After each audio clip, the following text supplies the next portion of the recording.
The Gospel according to Luke chapter 12.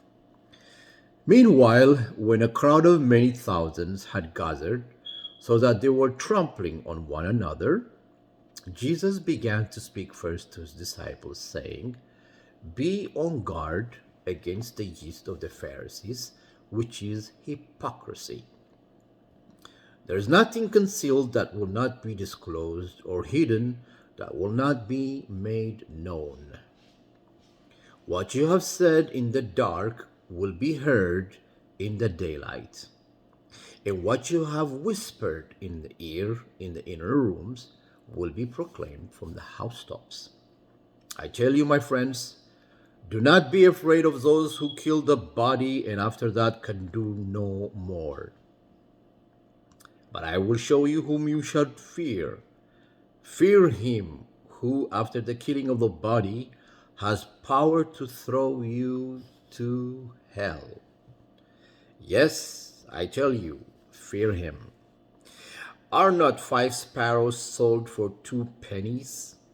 Yet not one of them is forgotten by God.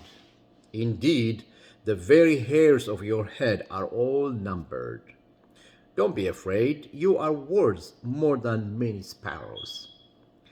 I tell you, whoever acknowledges me before men, the Son of Man will also acknowledge him before the angels of God. But he who disowns me before men will be disowned before the angels of God. And everyone who speaks a word against the Son of Man will be forgiven, but anyone who blasphemes against the Holy Spirit will not be forgiven. When you're brought before synagogues, rulers, and authorities, do not worry about you will defend yourselves or what you will say, for the Holy Spirit will teach you at that time what you should say. Someone in the crowd said to him, "Teacher, tell my brother to divide the inheritance with me." Jesus replied, "Man, who appointed me a judge or an arbiter between you?" Then he said to them, "Watch out. Be on your guard against all kinds of greed. A man's life does not consist in the abundance of his possessions."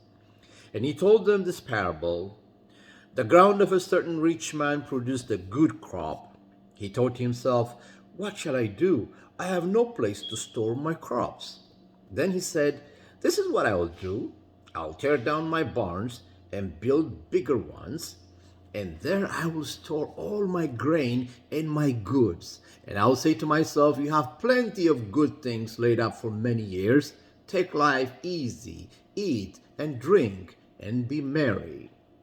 But God said to him, "You fool, this very night your life will be demanded from you. Then who will get what you have prepared for yourself?" This is how it will be with anyone who stores up things for himself but is not rich towards God. Then Jesus said to his disciples, "Therefore I tell you, do not worry about your life, what you will eat, or about your body, what you will wear. Life is more than food, and the body more than clothes. Consider the ravens. They do not sow or reap. They have no storeroom or barn, yet God feeds them. And how much more valuable you are than birds? Who of you by worrying can add a single hour of his life? Since you cannot do this very little thing, why do you worry about your rest? Consider how the lilies grow. They do not labor or spin.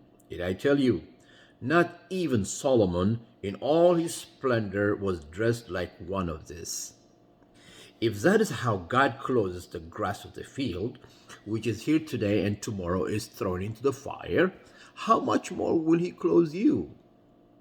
O you of little faith, and do not set your heart on what you will eat or drink. Do not worry about it. For the pagan world runs after all such things, and your Father knows that you need them. But seek his kingdom first, and these things will be given to you as well. Do not be afraid, little flock, for your Father has been pleased to give you the kingdom. Sell your possessions and give to the poor. Provide purses for yourselves that will not wear out, a treasure in heaven that will not be exhausted, where no thief comes near and no moth destroys. For where your treasure is, there your heart will be also. Be dressed ready for service and keep your lamps burning like men waiting for their master to return from the wedding banquet, so that when he comes and knocks, they can immediately open the door for him. It would be good for those servants whose master finds them watching when he comes. I tell you the truth, he will dress himself to serve, will have them recline at the table, and will come and wait on them. It will be good for those servants whose master finds them ready, even if he comes in the second or third watch of the night. But understand this, if the owner of the house had known at what hour the thief was coming, he would not have let his house be broken into. You also must be ready, because the Son of Man will come at an hour when you do not expect him. Peter asked, Lord, are you telling this parable to us or to everyone? The Lord answered, Who then is the faithful and wise manager, whom the master puts in charge of his servants to give them their food allowance at the proper time? It will be good for that servant whom the master finds doing so when he returns. I tell you the truth, he will put him in charge of all his possessions. But suppose the servant says to himself, My master is taking a long time in coming, and he then begins to beat the men servants and women servants, and to eat and drink and get drunk. The master of that servant will come on a day when he does not expect him, and at an hour he is not aware of.